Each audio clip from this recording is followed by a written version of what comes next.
खबर में खुश आमदेद। मेरे साथ हैं आरफ हमीद भट्टी साहब, ताहिर मलिक साहब और मैं हूँ सईद काजी। नाज़रीन, DG ISPR की आज एक बड़ी इम्पॉर्टेंट प्रेस कॉन्फ्रेंस, इस हवाले से किन किन बातों का जवाब आया उस पर हम गुफ्तगू करेंगे। फॉरेन फंडिंग केस का फैसला 30 दिन में आने वाला है। क्या PTI के लिए एक नई सरप्राइज़ है। 123 इस्तीफ़े कासिम सूरी साहब ने आज जो हैं वो उनको एक्सेप्ट कर लिया। और वज़ीर आज़म की काबीना के हवाले से खबरें कुछ अच्छी नहीं आ रही कि कुछ नज़ा है या क्या सिलसिला है।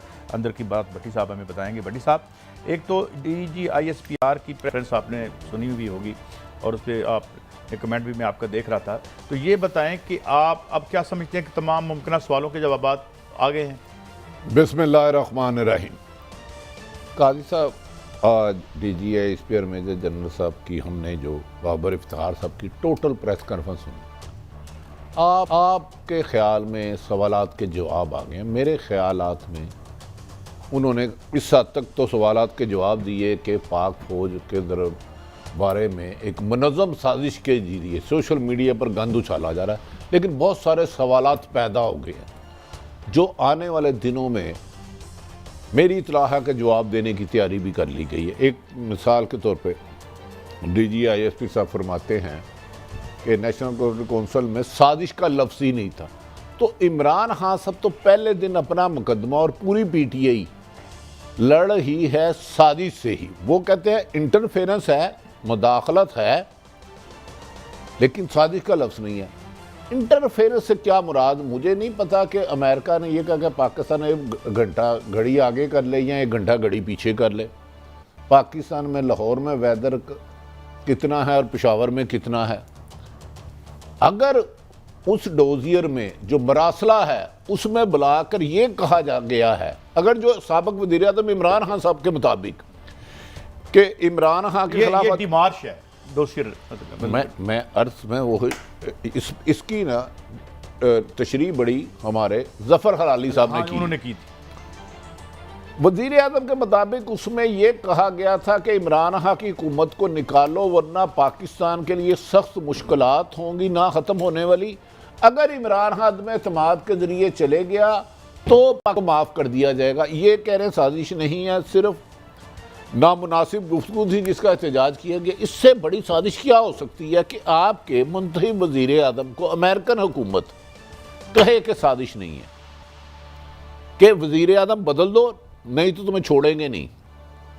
मुझे बता दे, इससे एक सवाल ये पैदा हो गया। दूसरा, उन्होंने एक लफ्ज़ वाशगाफ लफ्ज़ों में और एक ख़बर की तरदीद की जो BBC की, उन्होंने कहा बेहुदा ख़बर है कि 9 अप्रैल को प्राइम मिनिस्टर सेक्रेटरीट या प्राइम मिनिस्टर सेक्रेटरीट किसी सवाल किया गया कि ना कोई आर्मी चीफ साहब गए ना कोई दूसरे जर्नैल साहब गए। आज ये प्रेस कॉन्फ्रेंस बहुत अच्छी कि यहाँ तक महदूद रहती कि पाक फ़ौज मेरी फ़ौज है, शहीदों की फ़ौज है, हमारे लिए शहीद होते हैं, हमारे लिए गाजी हैं, लेकिन उसमें कई सब बहुत ज़्यादा सियासी सवालों के जवाब दिए गए और बहुत ज़्यादा सियासी सवाल हुए। मेरी समझ, मुझे ऐसा लग रहा है कि जो इमरान खान साहब ने मोटिव लेके चले थे ना, अगर ये पूरी प्रेस कॉन्फ्रेंस में मद्देनज़र देखे तो ऐसा लग रहा है कि यहाँ तक उन्होंने फरमाया, उन्होंने कहा कि क्या आप प्राइम मिनिस्टर तो कहते हैं मुझसे अड्डे मांगे, तो उन्होंने कहा एब्सोल्युटली नॉट। उन्होंने कहा हाँ, अगर फ़ौज से भी मांगे जाते, उन्होंने ये नहीं कहा कि PM साहब से मांगे, तो वो भी एब्सोल्युटली नॉट कहते। तो मेरे ख्याल में इसमें कुछ और सवालात पैदा हो गया। मेरे जैसे रिपोर्टर ने DG ISPR की प्रेस कॉन्फ्रेंस सुन के कम PTI के जिन लोगों ने ये ख़त देखा, मरासला देखा है, वो 10 लोगों से बात की है। अब बाकी अब मलक साहब से पूछे, मैं बड़ा मुताद अंदाज में गुजारिश कर रहा हूं। ISPR की उनकी अपनी ज़बानी, हम कुछ उनकी बातें सुनते हैं जो उन्होंने आज की। फॉर्मेशन कमांडर्स ने मुल्क की सलामती के हवाले से लिए गए इकदाम और बिलखसूस इंटरनल सिक्योरिटी की मद में पाकिस्तान आर्मी की आइन की बालादस्ती और रूल ऑफ लॉ को अप होल्ड करने पर मुकम्मल एतमाद का इजहार किया और इसे दुरुस्त सिमत में बेहतरीन कदम करार दिया। सब ने इत्तफाक किया कि डेमोक्रेसी, इदारों की मजबूती, कानून की बालादस्ती और सब इदारों का आइन के दायरे में रहते हुए काम करना ही बेहतरीन मुल्की मफाद की जमानत है। जी मलिक साहब, मेरे ख्याल में इसकी जो समरी मुझे समझ आ रही है कि वो है कि खान साहब के 2 बयानिए जो 1-2 महीने से चल रहे हैं। एक तो उनका था एब्सोल्युटली नॉट कि मैंने अमेरिका को इनकार किया, हम अड्डे नहीं देंगे। जो उनका एक परसेप्शन है कि उनको इस वजह से उन पर जवाल आया। एक बयानी और दूसरा था कि साजिश हुई है उनके खिलाफ बैलन अक़वामी, ये बिल्कुल ऑब्वियस है। एक चीज़ जो बड़ी इसमें सेंसिटिव मुझे नज़र आ रही है वो ये नज़र आ रही है कि खान साहब के दोनों बयानियाँ को जो इस वक्त बड़े हॉट हैं, पॉपुलर हैं, स्टेट की तरफ से सपोर्ट नहीं मिली। सपोर्ट से मुराद है कोई ऐसा एविडेंस नहीं मिला स्टेट क्राफ्ट से। वो स्टेट जिसके पास दुनिया की बेहतरीन इंटेलिजेंस एजेंसीज हैं, वो स्टेट जिसकी क्रेडिबिलिटी है, वो स्टेट जिसको खुद इमरान खान साहब 10,000 दफ़ा कह चुके हैं कि मैं फ़ौज के ख़िलाफ़ नहीं, फ़ौज से लड़ना नहीं चाहता। तो मेरा अगला जो कॉन्सेप्ट मुझे जो लग रहा है कि खान साहब का जो दोनों बयानी हैं वो पॉलिटिकल नहीं है, ये मेरी राय है। वो पॉलिटिकली नॉर्मली याद है ना, नवाज शरीफ की लड़ाई थी बेनज़ीर के साथ, बेनज़ीर की लड़ाई थी नवाज शरीफ के साथ। ये पहली दफ़ा एक ऐसा बयानिया बन गया है जिसका टकराव मुझे लगता है रियासत के साथ होगा। ये मैं एक सख्त बात कर रहा हूँ और इसके लिए मुझे ये लग रहा है कि हो सकता है इसके लिए हमें ये करना पड़े कि जो कमेटी की मीटिंग हो या नेशनल कमेटी की मीटिंग, वो मिनट्स उसके बाहर आए और लेटर बाहर आए, ताकि फिर ये साबित करना पड़ेगा कि सच्चा कौन है। इसके अलावा हम आगे नहीं जा सकते। अच्छा, भट्टी साहब उन्होंने सोशल मीडिया के हवाले से कुछ बातें की हैं, वो मैं आपको जरा सुनवाता हूँ, फिर उस पर आपका टेक लेता हूँ। अफवाज पाकिस्तान और उसकी लीडरशिप के खिलाफ एक मुनज़्ज़म मिलिशियस प्रोपेगेंडा मुहिम चलाई जा रही है। हत्ता कि डीप फेक टेक्नोलॉजी का इस्तेमाल करके मुख्तलिफ रिटायर्ड सीनियर मिलिट्री ऑफिसर्स के फेक ऑडियो मैसेजेस बनाए जा रहे हैं ताकि मुआशरे में अवाम और फौज के दरमियान तकसीम और इंतशार फैलाया जाए। ये गैर कानूनी, गैर अखलाकी और मुल्क के मफाद के सरासर खिलाफ। जो काम दुश्मन 7 दहाइयों में नहीं कर सका वो काम इंशाल्लाह हम अब भी नहीं होने देंगे। अवाम और सियासी पार्टियों से ये दरख्वास्त है कि फ़ौज को सियासत में मत घसीटें। हम इससे बाहर रहना चाहते हैं, हमें इस डिस्कोर्स से बाहर रखें। ना ये मुहिम पहले कामयाब हुई थी और इंशाल्लाह ना आगे कामयाब होगी। बेहतर होगा कि हम अपने फैसले कानून पर छोड़ दें, क्योंकि कानून पर अमल दरामद ही से मुआशरे तरक्की करते हैं। जी भट्टी साहब, एक तो उन्होंने कहा कि फेक वीडियो जो है रिटायर्ड आर्मी पर्सनल की जो हैं, काजी साहब देखें, जो मेजर जनरल बाबर साहब ने फरमाया सोशल मीडिया वाकई ही आखिरी लिमिट करा। फौज को गाली देने का मतलब है पाकिस्तान को गाली देना। मैं इस बात पे मुझे 1% भी शक नहीं। फौज को गाली देने का मतलब है पाकिस्तान को कमज़ोर करना।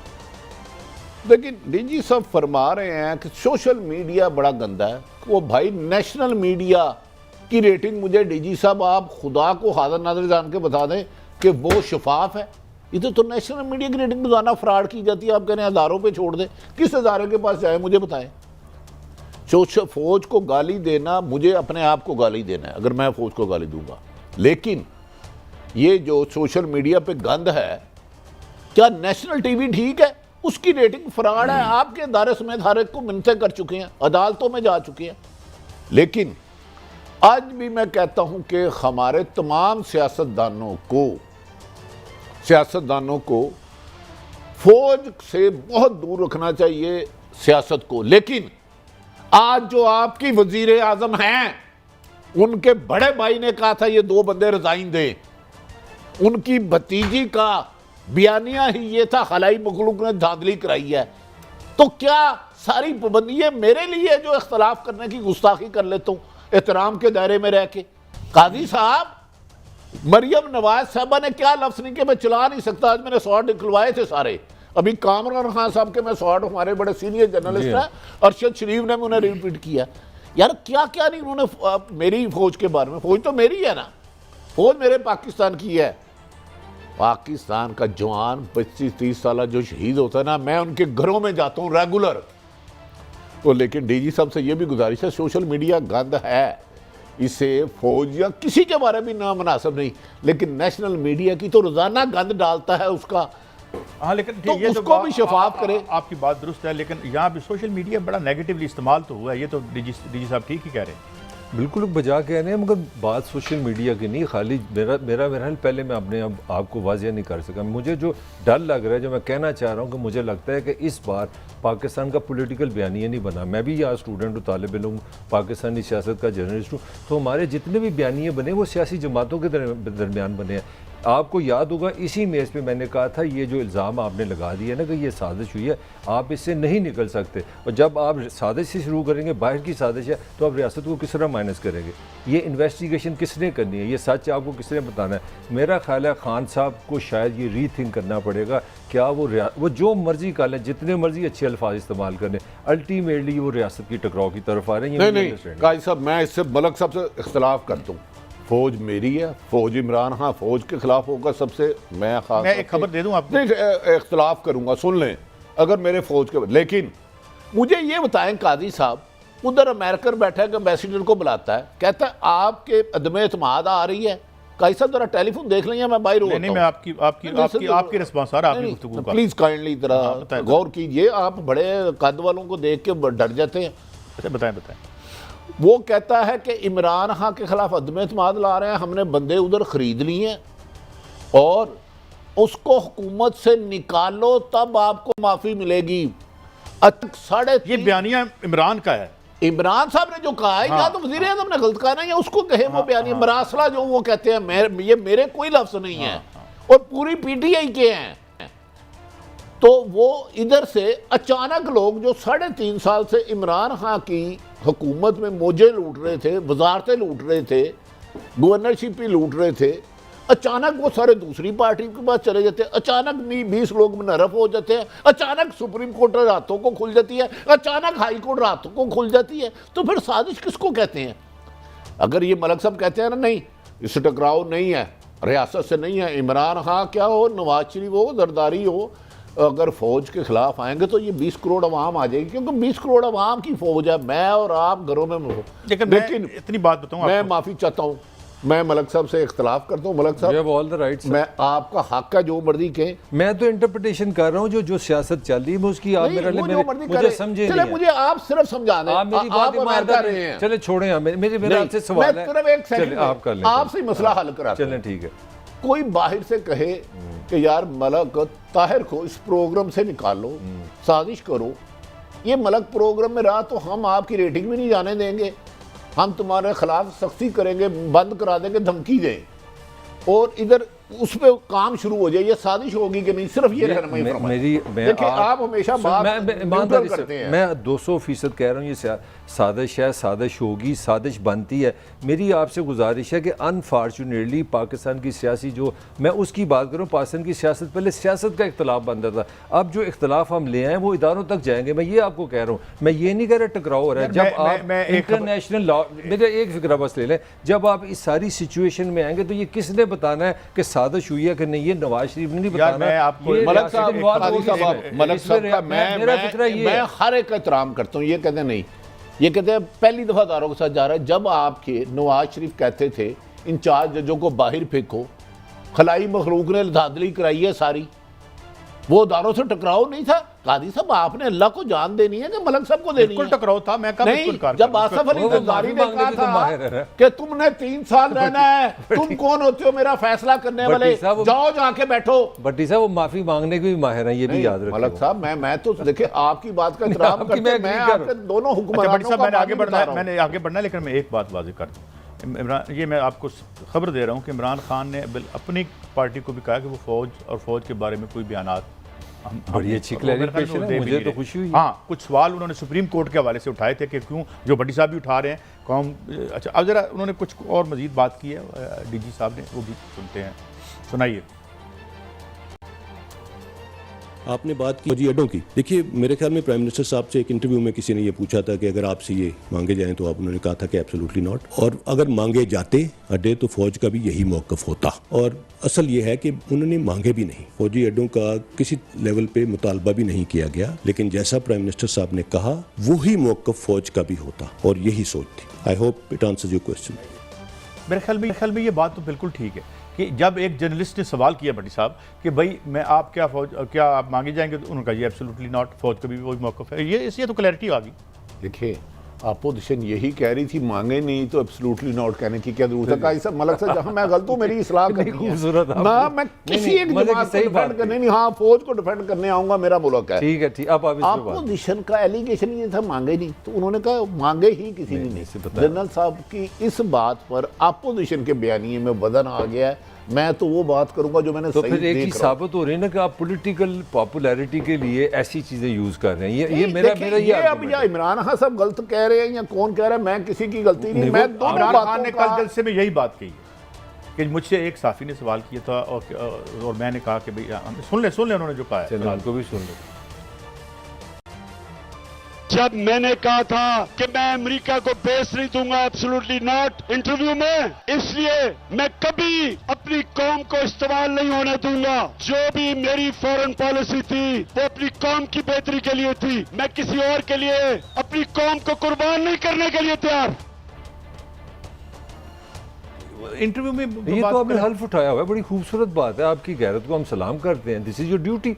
आप मेरे लिए एक्स्ट्रा क्या करेंगे? यूर पाकिस्तानी प्राइम मिनिस्टर, ये नवाज शरीफ हो, ताहिर मलिक हो, इमरान हो, सबकी ड्यूटी है, ये कोई एक्स्ट्रा मेरे लिए नहीं। मादी में आप पे ड्रोन हमले होते रहे, तो शर्म आनी चाहिए उस प्राइम मिनिस्टर को, उस शर्म आनी चाहिए। बकादी साहब, माजी में आपने नहीं दी अमेरिका को बेस, यहाँ से अफगानिस्तान में 400 से ज्यादा ड्रोन हमले हुए। क्या इस हकीकत को आप नजरअंदाज कर देंगे? और कादी साहब अल्लाह को मर के जाना दे यार, यहाँ कौन सी चीज की क्या नाम था उसका? वो कह रहे अड्डे देना है, हर हुकूमत ही ये करती है। तो कांसी को वो लगारी के दौर में वैसे दे दिया, हमने तो बड़े कारनामे किए, ये ना छेड़े। हमने सबसे बड़ा जुल्म किया था जो रेमंड डेविस को भी किसने भेजा था, वो भी बता दो। में हमने इनकी मदद की थी और वो इनकी मदद हमारे लिए अभी तक मौत बनी हुई है। वो डाला हुआ गंद आज तक साफ नहीं हो रहा।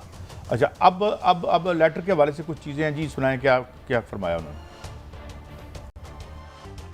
जहाँ तक अस्करी क़यादत का मौक़िफ़ है, जो कि उस नेशनल सिक्योरिटी काउंसिल की मीटिंग में दिया गया, जिसमें chairman joint chief of staff committee, तमाम सर्विसेज चीफ और DGI-SI भी शामिल थे, वो मौक़िफ़ उस मीटिंग में भरपूर तरीके से दे दिया गया और उसके बाद उस मीटिंग का एक एलामिया जारी हुआ। मैं उस मीटिंग के अंदर क्या बात हुई वो नहीं डिस्कस कर सकता, बिकॉज दैट इज़ कॉन्फिडेंशियल। एलामिया के अंदर बड़े वाज़े अल्फाज में लिखा हुआ है कि क्या था और क्या नहीं था। उसके ऊपर आप वाज़े तौर पे देख सकते हैं अगर कहीं उधर कॉन्स्पिरेसी का लफ्ज़ है क्या उस एलामिया में, मेरा नहीं ख्याल। एक बार इसमें बड़ी साहब आपने बड़ी सराहत से बात कर दी है कि कॉन्स्पिरेसी, यानी जिस तरह जफर लाली साहब ने कहा था कि सबसे सख्त लफ्ज़ जो है वो डीमार्च ही है, जो उन्होंने कहा इससे ज़्यादा होता है डीमार्च से इस्ताफ की लगात में, यहाँ आपके उसके मुल्क के सफारतकार को निकाल दें। देखें बात ये है काजी साहब, यहाँ फिर इमरान खान सब गलत बयानी कर रहे हैं। मैं तो ये एक छोटा सा सवाल, बुरा ना मनाए, मेरी कोई लड़ाई नहीं इमरान से।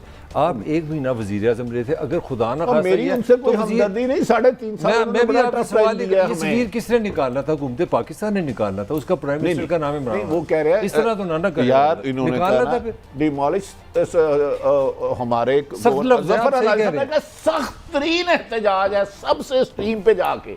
तो यार अब इमरान, मेरा मौक़िफ़ ये है कि इमरान खान अपना नैरेटिव लेके उस बयानिए पे जा रहे हैं कि गैर मुल्की साजिशों की खातिर पाकिस्तान के मीर जाफरों ने साथ दिया। मैं उनके दावे कर रहा हूँ, अपना मेरा कोई लफ्ज़ नहीं है। इसमें इन्होंने जब कह दिया ना, नहीं तो इसमें मेरा ख्याल है अपोजिशन को मौक़िफ़ को थोड़ी सी तक़वियत मिलेगी नहीं, सपोर्ट तो देखे ना। एक DGI-SPR एक शख्स नहीं है, वो पाक फौज के मेरे भी तर्जमान है। मैं उनकी ये बात को ज़्यादा अहमियत देता हूँ।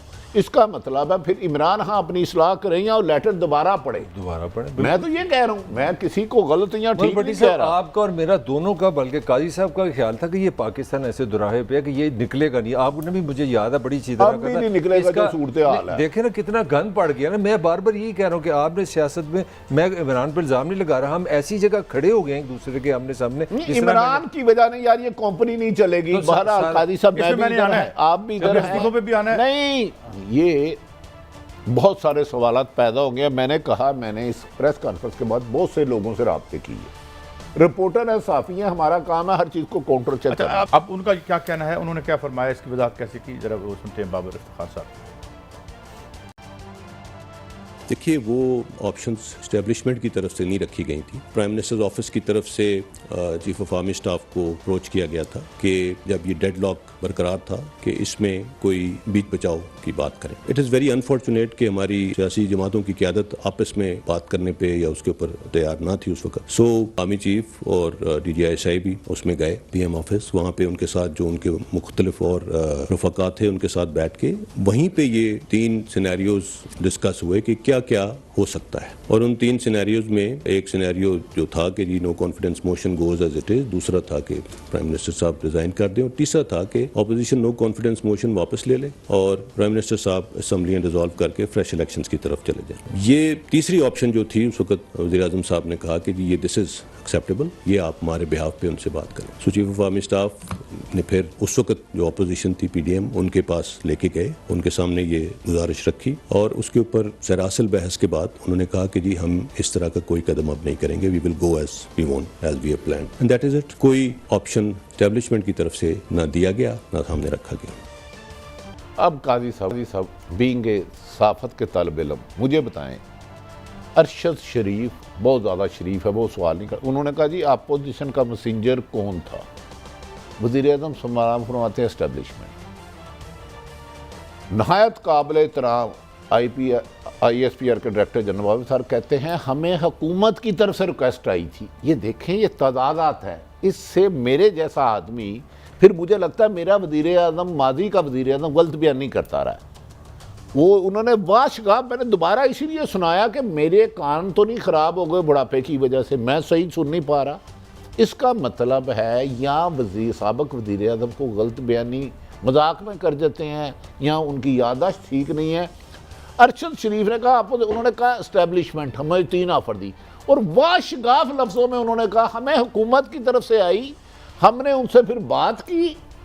फिर बदकिस्मती के दोनों जमात, हुकूमत और अपोजिशन इकट्ठे बैठना नहीं चाहती। अब देखें, ये ज़मीन आसमान का फ़र्क है। मैं कह रहा हूँ काजी ने मेरे से मुझे कहा मुझे माफ़ी दिला दे, एक काजी मुझे कह रहा है यार अल्लाह का वास्ता है तू माफ़ी दिला दे। इसमें मलक साहब am I right? बिल्कुल सही कह रहे हैं, बिल्कुल काजी साहब आप भी थोड़ा रोशनी डालें। नहीं, आप अपनी राय दें। दो पॉइंट ऑफ व्यू आ गए ना। हाँ, लेकिन आपके ख्याल में अब ये वज़ीर आज़म बयान की तरदीद है एक किस्म की, मेरी नज़र में इन्होंने उनके बयान की तरदीद की है इन्होंने, बिल्कुल तो इसका मतलब है फिर साबिक़ वज़ीर आज़म इमरान खान को चाहिए ना कि कौम से इस कहेंगी मेरे से गलती हो गई, मेरे लोगों ने उनसे रिक्वेस्ट की थी, फिर इस्टेब्लिशमेंट को सियासत में तो ना लाएं। इस हद तक फिर मैं DG ISPR की तारीफ करूंगा। एक चीज़ मुसलसल कह रहा हूँ कि हमारे यहाँ ये जो आम आदमी की पोजीशन है उसको कोई नहीं लिफ्ट कराता। आम आदमी को रियासत जिस तरह कहते हैं ना, माँ बाप की तरह होती है। जैसे मेरी माँ ने मुझे बताया था कि अपने बच्चों से झूठ नहीं बोलना, क्रेडिबिलिटी का नाम है ना। अब देखें, एक तरफ मेरी फ़ौज है, मैं दिल की गहराइयों से बात कर रहा हूँ। पाकिस्तानी लोगों को 200% यकीन है कि ये एक इदारा है, कोई बंदा नहीं है, ये जनरल बाबर नहीं, ये मेरी आर्मी है, ये जो बताएगी हक़ाइक़ बताएगी। ये मेरा एक इशू है। दूसरी तरफ मेरी सुप्रीम कोर्ट ने मुझे एक वज़ीर आज़म दिया 62 के बाद कि ये सादिक भी नहीं, झूठ नहीं बोलता। अब मुझे बताएं, आपका कॉमन मैन आदमी हर जगह कंफ्यूज हो जाता है। आज आपने मुझे वहाँ पे भी 360 पे कंफ्यूज कर दिया। मुझे अभी ये भी नहीं पता कि ये गैर मुल्की हुकूमत बनी है या इमरान खान ने इल्ज़ाम लगाया। मैं बार बार जो गुजारिश कर रहा हूँ कि आज के पाकिस्तान का सबसे बड़ा मसला ये है कि हम हर जगह पर 360 डिवाइडेड है और हमें ये पता ही नहीं चलता सच क्या है। ये बहुत बड़ा 360 का एक वेरिएशन है। और खान साहब की जो टोन है, एक और मैं थोड़ा सा भी बात, खान साहब की टोन ऐसी थी जैसे उनकी कोई ख्वाहिश थी तो मैंने कह दिया चले इलेक्शन करा दे। वो ये कह रहे हैं कि हमने कुछ नहीं किया, हम फैसिलिटेटर थे। हमने कहा भाई ये 3 ऑप्शन है, हमने मैसेज दे दिया कि भाई, उन्होंने कहा जी हम नहीं मानते। बड़ा फ़र्क है दोनों में, जायके का भी बड़ा फ़र्क है। दोनों बातें हमने अपने नाज़रीन के सामने रख दी हैं। एक था उनका मुकदमा कि ये हुआ, और एस्टेब्लिशमेंट के जो नुमाइंदे हैं या जो फ़ौज के नुमाइंदे, उन्होंने कहा कि ऐसा नहीं है। बहरहाल हम इस पर क्या गलत सही है हम आप पे छोड़ते हैं। ब्रेक की तरफ बढ़ते हैं और ब्रेक से वापस आएंगे। 123 इस्तीफ़े मंजूर हो गए और ख़ास तौर पर काबीना में की फार्मेशन में क्या उधम धमक चौकड़ी चल रही है, एक ब्रेक के बाद।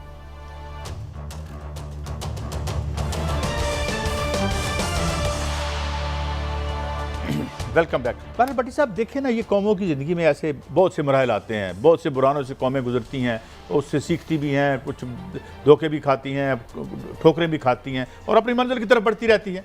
तो हम भी इसे ऐसे ही देख रहे हैं। बस ठीक है, हमारे पास 2 बयानियाँ आ गए हैं। एस्टेब्लिशमेंट के ऊपर अटैक का बयानिया तो मुस्लिम लीग नून लेके आई थी। आजकल मेरे ख्याल में उनका एस्टेब्लिशमेंट से अच्छे एक पेज कह सकते हैं कि एक पेज पे हैं। एक ज़माने में पीपल्स पार्टी की भी है। पीपल्स पार्टी नहीं, मैं एक आपको बात बता दूं, पीपल्स पार्टी ने सबसे ज़्यादा उनकी शहादतें हुई हैं उन्होंने, मगर उन्होंने पाकिस्तानी रियासत पर कभी अटैक नहीं किया या उन्होंने आज तक एक बयान नहीं ज़िया-उल-हक के खिलाफ। नहीं, आसिफ अली जरदारी ने तारीफ की थी, आप 3 साल के लिए आते हो, मैं इनसे बड़ी साहब दूंगा, वो तो अच्छे लफ्ज़ों में कहा। मैं जब पीपल्स पार्टी का नाम लेता हूं तो मेरे लिए जुल्फ़िकार अली भुट्टो या हमारी और ये हिस्ट्री है। मैं कहें तो वो भी क्लिप चला दूं, लेकिन जिस तरह DG ISPR ने तफसील से कहा है कि सियासत में एस्टेब्लिशमेंट की सीटें हमें अब हमारे सियासतदानों को, हुकूमत हो या अपोजिशन, अवॉइड करें, एक दूसरे के खिलाफ बात करें, इख्तिलाफ़ राय करें, लेकिन खुद तो घसीट के, वो कहते हैं घसीट के लाते हैं। फौज में उन्होंने बताया है कि कितने दहशतगर्द पकड़े गए, कितने जवानों और अफसरों ने शहादतें दी। तो मेरा ख्याल है एस्टेब्लिशमेंट को भी इनसे बिल्कुल अलग हो जाना चाहिए और सियासतदानों को इन्हें डिस्कस ही नहीं करना चाहिए, अपना सियासी मैदान लड़े, हुकूमत अपोजिशन से, अपोजिशन कब होगा। लेकिन कुछ सुनवाते हैं, कुछ मजीद बातें बड़ी अहम की हैं उन्होंने, उस पर फिर बात करते हैं। सुनाएं जी।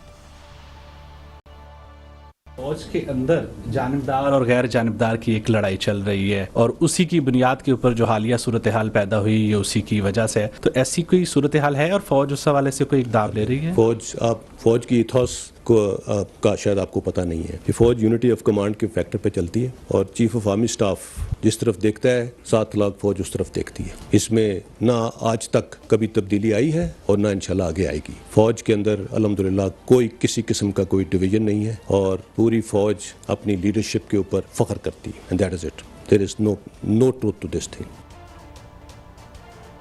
जी बड़ी साहब, कादी साहब 100% फौज में जब कोर कमांडर होती है कोई इख्तलाफ राय हो, लेकिन आर्मी चीफ के एक इशारे पर, वरना मुझे बताएं कौन माई का लाल है जिसे कहें कि वजीरिस्तान चले जा, वाना चलेस्ता सियासी चले जा, एक इशारे पर 8 करोड़ आदमी अपनी जानें इस मुल्क के लिए देते हैं। फौज में हो सकता है किसी बात पे अपनी अपनी राय हो, लेकिन चैन ऑफ कमांड है, डिसिप्लिन फोर्स है। इधर कोई जर्नैल का भी बेटा है, कोई सिपाही का भी बेटा है, उसने सियाचिन भी करना है, उसने वज़ीर-ए-आज़म बनना भी। जब आप खुद आपकी पॉलिटिकल लीडरशिप जो है वो कहती है जी कि जी ये पेशावर का और पिंडी का ये बयानिया कौन दे रहा है? ये शुरू किया था नहायत अदब से आपके लीडर नवाज शरीफ और मरियम ने। अदरवाइज मैं समझता हूँ फौज डिसिप्लिन अदारा है, उधर मुमकिन ही नहीं अपने सीनियर को इनकार किया जाए। वो मुल्क की चप्पे चप्पे की और एक एक शख्स की जान और माल की हिफाजत की, उनकी वजह से आज हम महफूज हैं। फौज में तकसीम वाली बात मैं नहीं मानता कोई भी कर रहा है, मैं नहीं मानता। ये मुमकिन ही नहीं कि आर्मी चीफ एक फैसला कर ले इन कोर कमांडर कॉन्फ्रेंस में या किसी में भी, तो नीचे कोई उसको कहे मैं नहीं मानता, ये मुमकिन नहीं। इसी वजह से दुनिया की ताकतवर तरीन पाकिस्तानी फौज है। ये तो जान के प्रोपोगंडा करके गैर मुल्की उन्होंने कहा हाथ भी है इस प्रोपोगंडा में, तो खुदारा सियासत से इस्टेब्लिशमेंट को अलग रख देना चाहिए। ये हमारे सियासतदानों को गुजारिश है और यकीनन अदारों को भी गैर जानिबदार उन्होंने चेक करना चाहिए कि ये अचानक सुप्रीम कोर्ट लाहौर में 100 बंदों को गोली लगी, सानिया माल्टोन में, साहिवाल में बंदे मर गए, लात वाक़या 4 साल का बच्चा सड़क पे खड़ा, सड़क पे मर मेरे माँ बाप के साथ आज तक रात 12 बजे नहीं खुली अदालतें। कादी साहब अब फौज को छोड़ देना ना, पाकिस्तान के और एक फौज ही बचाव। उसकी वजह यह है कि उसकी प्रमोशन और ट्रांसफ़र पोस्टिंग में पॉलिटिशियनों का हाथ नहीं है। अल्लाह ना करे जिस दिन ये हो गया, ये फौज के बचने की एक वजह वहाँ इनकार का तसव्वुर नहीं है यार। 20 सब बुजुर्ग बाप के सर पे सबसे बड़ा वजन है जवान बेटे का जनाजा। तो जो कप्तान शहीद होता 22-23 साल उम्र का, मेजर शहीद होता 28-29 साल, कर्नल। यार ये शहीदों की फ़ौज है, ये सियासतदानों ने इसको शामिल किया। और अगर कहीं फौज भी कल को करती रही है तो मेरी उनसे भी अर्ज होगी खुदारा पॉलिटिक्स करना है, क्योंकि आप पूरे मुल्क की फ़ौज है। ये मेरी राय है, बाकी मलिक साहब राय है। जी मलिक साहब, नहीं इसमें तो मेरे लिए बहस है ही कोई नहीं इसमें। मतलब भट्टी साहब ने जो बात की है 200% दुरुस्त है, मगर पॉइंट मेरा वही है कि हम जिस दलदल में फंस रहे हैं, मैं हो सकता है मुझे आप समझे कि बार बार कोई मैं नेगेटिव बात कर रहा हूँ, मेरा ख्याल है हमें इस चीज़ को समझना पड़ेगा सबको। और मेरा ख्याल है पाकिस्तान को एक नेशनल डायलॉग की ज़रूरत है, इस चीज़ को फॉरएवर हमें ख़त्म करना पड़ेगा। और जहाँ तक आर्मी का मैं जो आप बात करें, मैं कभी आर्मी में सर्व नहीं किया, मैं कोई स्टेटमेंट नहीं देने की पोजीशन, मगर मैंने जितने मिलिट्री ऑफिसर से बात की है, मैंने जिस लेवल पे भी एज ए जर्नलिस्ट बात करूँ, मुझे सिर्फ एक फ़िक्रा बताया उन्होंने कि हमारे एक ऑर्डर होता है army chief is Pakistan army. ये मैं आपको जो एक अकल की बात कर रहा हूँ, मुझे नहीं कभी ज़िंदगी में याद मैंने किसी लेफ्टिनेंट जनरल को, ब्रिगेडियर को या कर्नल को ये कहते सुना कि हम इस तरह सोचते हैं। वो कहते हैं जी हमारा ऑर्डर है, जो आर्मी चीफ के का हमारी डायरेक्शन। सब फौज में तकसीम का गलत कहना भी मेरा ख्याल क्राइम है। तस्वर ही नहीं है, तस्वर ही नहीं है, तस्वर ही नहीं है। अच्छा, ये जो आपने अदालतों के हवाले से बात की थी, कल इमरान खान साहब ने भी अदालतों के हवाले से कुछ बात की है, वो ज़रा सुन लेते हैं। मैं पूछना चाहता हूं अपनी अदलिया से, मेरे प्यारे जजेस, मेरी अदलिया, मैंने आजाद अदलिया के लिए जेल में टाइम गुजारा है। मैं जेल गया आपकी वजह से। जब से मैं सियासत में हूं 25 साल, कभी मैंने अपने मुल्क के इदारों के खिलाफ, अपनी अदलिया के खिलाफ कभी मैंने अपनी कौम को नहीं भड़काया, क्योंकि मेरा जीना मरना पाकिस्तान में है। मैं आपसे पूछता हूं कि मैंने क्या जुर्म किया था कि रात के 12 बजे आपने अदालतें लगाई। वो देखें, वो एक तरफ तो अपनी जो एलिजियंस है या जो अपनी लॉयल्टी है with the institution and the country, उसकी वो बात कर रहे हैं, और साथ उन्होंने एक सवाल भी उठाया, मगर ये बड़ों की लड़ाई है। बड़ी साहब, जवाब आएगा। अदालतें तो फैसलों में बोलती हैं। मैं अल्हम्दुलिल्लाह पहले एक मुसलमान हूँ, फिर पाकिस्तानी हूँ, साफ़ी बाद में हूँ। मेरा भी ये सवाल है, मैं भी 10 एक अरसे से इंसाफ की कोशिश कर रहा हूँ। ये PHA में काम इधर पैसे दिए होता नहीं। क्या साबिक़ वज़ीर-ए-आज़म का ये सवाल मुनासिब नहीं कि क्या जुर्म किया था कि रात 12 बजे सुप्रीम कोर्ट और हाई कोर्ट के जज साहबान आ गए? अभी तो 12 बजे के बाद होना था। अगर वो टाइम बार्ड करना भी है आपने, तोहीन अदालत करनी भी है। तो क्रिटिकल सिचुएशन और टकराव जब आपकी पॉलिटिकल एलीट आपस में लड़ गई और इदारे इन्वॉल्व हो गए, तो एक ऐसी सिचुएशन थी कि उसको डिसॉल्व करना, उसको रिजॉल्व करना। अच्छा, जब इमरान खान ने 126 दिन धरना दिया, कितनी दफ़ा कोर्ट बैठी? इससे पहले मौलाना फजलुर रहमान ने इसी इमरान खान साहब की हुकूमत के बाद धरना दिया काफ़ी देर, 5-6 दिन या 7 दिन। अब पीपल्स पार्टी ने कराची से जो उनका आईनी हक है, कोर्ट बैठी नहीं। बड़ी साहब, अब आपकी सबसे हाईएस्ट ऐवान जो है असेंबली में, ये डेग मुहावरत नहीं, तो आप कह रहे हैं कि मुकद्दस ऐवान है। चंद रोज कबल एक जजमेंट है, जब इस्लामाबाद चेयरमैन सेनेट का हुआ था, उसकी रूलिंग को चैलेंज नहीं किया जा सकता। अगर करना भी है, मैं कहता हूं ये उन्होंने किया, ठीक किया है, लेकिन ये अगले दिन भी हो जाता। अगर वज़ीर-ए-आज़म का ये सवाल है क्या जुर्म किया था, मैं बता देता हूँ भट्टी साहब, आप अच्छा, देखिए ये इमोशनल स्टेटमेंट है। मैं इमरान पर इल्ज़ाम नहीं, भुट्टो ने भी यही काम किया है, जरदारी ने भी यही किया है, नवाज ने। हम हमेशा इमोशनलिज्म के साथ चलते हैं। आपने जुर्म ये किया कि सुप्रीम कोर्ट ने कहा कि भी फलान डेट जाओ, करारदाद 10 बजे, टाइम उसमें लिखा है 10 बजे का। आप उस दिन का रिकॉर्ड निकालें, 5 वुज़रा हैं, 10,000 MNA जिन्होंने कहा कि आज इलेक्शन नहीं होगा, एक सरप्राइज़ आएगा। मैं जो पूछ रहा जुर्म मैंने क्या जुर्म क्या है कि हमने एक ऐसा सरप्राइज़ रखा है कि सुप्रीम कोर्ट का जो ऑर्डर है कि आज जाके काउंटिंग कराओ, हम नहीं करेंगे, ये जुर्म है आपका। अब ये भी आपको बताने की जरूरत। देखिए, अगर आप उनकी, मैं ऑन रिकॉर्ड बता रहा हूँ, आप खुद निकालें रिकॉर्डिंग। पता चल गया था कि ये जुर्म करने लगा, वो कह रहे थे रात को आ गए, तो फिर अच्छी बात है। सर, आप देखें जर्नलिस्ट को सलूट करते हैं जो जुर्म करने होने से पहले ही अलर्ट होकर अपनी जिम्मेदारी देखो। अल्लाह का वास्ता रेटिंग मैंने भी इंसाफ ला दे यार। मैं पाकिस्तानी नहीं, मैं पाकिस्तानी नहीं, मैं खुदा ना खासा लाजवाब कर दी। नहीं, आपको सब बातें पता है। कादी से मलक साहब, खुदा का वास्ता आपको जान देनी है, ताकत। जहाँ पर एक बड़ा सुप्रीम कोर्ट का जो फैसला है वो एक प्रेसिडेंट के तौर पर भी यानी उसको करते हैं, वहाँ पर वो मैटर ऑफ कन्फ्लिक्टिंग इंटरप्रिटेशन भी होता है। यही पीपल्स पार्टी कहती थी कि 69 के तहत जो कुछ ऐवान में होगा वो उसकी जुरिस्डिक्शन में नहीं आता।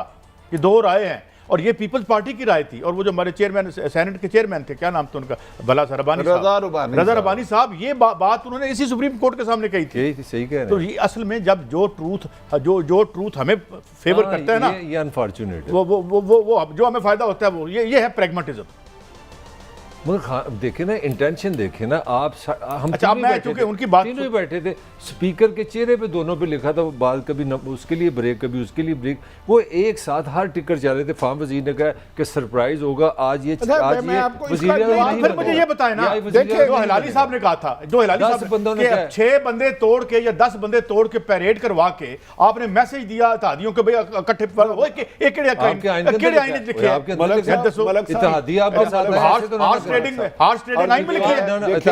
हम अदारों का एहतराम करते हैं, उनका विजन हमसे बहुत ज्यादा है। लेकिन यूसुफ रजा गलानी में खातिर नहीं लिखा था, आपने अगले दिन आराम से टाइम दिया, बुलाया और सजा दी। रात 12 बजे कोर्ट नहीं लगाई थी। मैं सिर्फ ये कह रहा हूँ, ये गलत किया। जो अगर कोई आइन के खिलाफ करता है वो गलत करता है, मैं तो उसकी तारीफ कर ही नहीं सकता। अगले दिन यूसुफ रजा गिलानी साहब को बुलाया ना, उन्होंने भी खत नहीं मैं लिखा छोटी था। सी गुजारिश करूँ, मैं कोई लॉ एक्सपर्ट नहीं, मुझे डर है कि रात के अगर 12 बज जाते ना तो शायद इस हुकूमत पे आर्टिकल 6 लग जाता कि आपने आई सुप्रीम कोर्ट का हुक्म यार नहीं आपकी माना। बड़ी मोहब्बत है इस हुकूमत को, आपने बचा हाँ, लिया। मुझे ये बताएं मलिक साहब, आर्टिकल 6 की तशरीह मैं करूं? अच्छा जरा जनरल साहब को सुनना है। किसने तोड़ा? तौहीने दालें नहीं लग रही थी, कब चले तोड़ा? छोड़ दें तौहीने दालें नहीं लग रही थी। हजूर कैसे लगती? अभी टाइम था 12 वो 11:15 आपका स्पीकर इस्तीफा भाई, दे रहा है। साकिब निसार साहब, एजाजुल हसन साहब ने मीडिया लॉजिक के खिलाफ रूलिंग दी। पैमरा के मौजूदा चेयरमैन लाहौर हाई कोर्ट कहाँ नहीं गए, और लातदाद जुनेद थे, जुनेद ख्वाजा, उन्होंने कहा जी आज के बाद सारे फैसले उर्दू में लिखे जाएंगे। हाँ, जस्टिस अपना चीफ जस्टिस उसमें इम्प्लीमेंट हो रहा है? नहीं कादी साहब बस डाडा नहीं मंगे, ये ना करें मलिक साहब, ऐसे आप डाडे दी सती दी इस मुल्क सो में- ते इस मुल्क में माड़े दी कभी- सो भी सती है। आप मानते हैं कि इस मुल्क में कभी हार्स ट्रेडिंग नहीं हुई? और मैं इतना अच्छा मुल्क दुनिया में आई कभी नहीं, मक्खी नहीं कभी हाँ, नहीं आप कहते हैं घोड़े की बात कर रहे इसको आइन में ले आते हैं फिर। अच्छा ये जरा डीजी साहब की कुछ और मजीद बातें अहम है वो भी सुनते हैं। बिल्कुल भी नहीं, कोई ऐसी बात नहीं। क्या आपके पास इसका कोई एविडेंस है? अदालतें फौज के अंडर हैं आपके ख्याल में? अल्हम्दुलिल्लाह हमारी अदालतें आज़ाद हैं, और अगर वहाँ पे कुछ हुआ है तो वो उनका अपना एक एक्शन था, उनके अपने मुताबिक था। There was no talk of martial law. Pakistan की बका सिर्फ और सिर्फ जमहूरियत में है। फ्यूचर जो आगे जाना है वो जमहूरियत में ही है इंशाल्लाह, और पाकिस्तान में कभी मार्शल लॉ नहीं आएगा।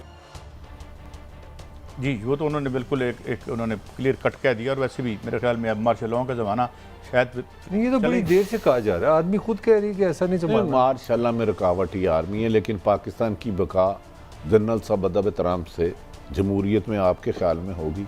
मेरे ख्याल में इंसाफ में है। अच्छा भट्टी साहब, जब कानून की हुक्मरानी होगी, ताकतवर और कमज़ोर के लिए कानून होगा। जब आप मुजरमों को डिप्लोमेट पासपोर्ट देंगे ये देखें ना, ये भी तो बताएं। और जो आप एयरपोर्ट आपका पे आप PM साहब इसको जाके रोक आप लेंगे, अदालत तेरा में बात इंसाफ लिस्ट होगा? में है। मुझे वो जमहूरियत चाहिए जिसमें 20 करोड़ अवाम के लिए तालीम, किसान के लिए, मजदूर के लिए, रेड़ी बान के लिए साफ पानी, तालीम, इलाज, बीमारी, इंसाफ हो। अगर इस जमहूरियत में 40-40 साल से पीपल्स पार्टी और नून लीग हैं, इसके बेनिफिशरी तो यही है, इनके खरबों रुपए बने। जब ये पहले दिन इक़्तिदार में आए थे, मुल्क कितना डिफा कर्जा था और आज कितना है, बिमा इमरान खान की मैं एक ब्रेक पे जाते जाते सवाल पूछता हूँ कि मुमकिन है कि एक पैसे की भी मनी लॉन्ड्रिंग उन्होंने नहीं की, ये इसका फैसला नहीं है, is not a convict as yet. अगर मैं एक मफरूजे की बात करता हूँ कि अगर इन्होंने की है तो कौन सी अदालत PM साहब को कॉन्विक्ट करेगी? करना तो चाहिए। ब्रेक है, ब्रेक के बाद हाजिर होते हैं। ये कैबिनेट का क्या मामला है, नहीं बन रही और 123 इस्तीफे आज फिर उन्होंने कबूल कर लिए, तो इसकी क्या एक एप्लीकेशन हो सकती है एक ब्रेक के बाद?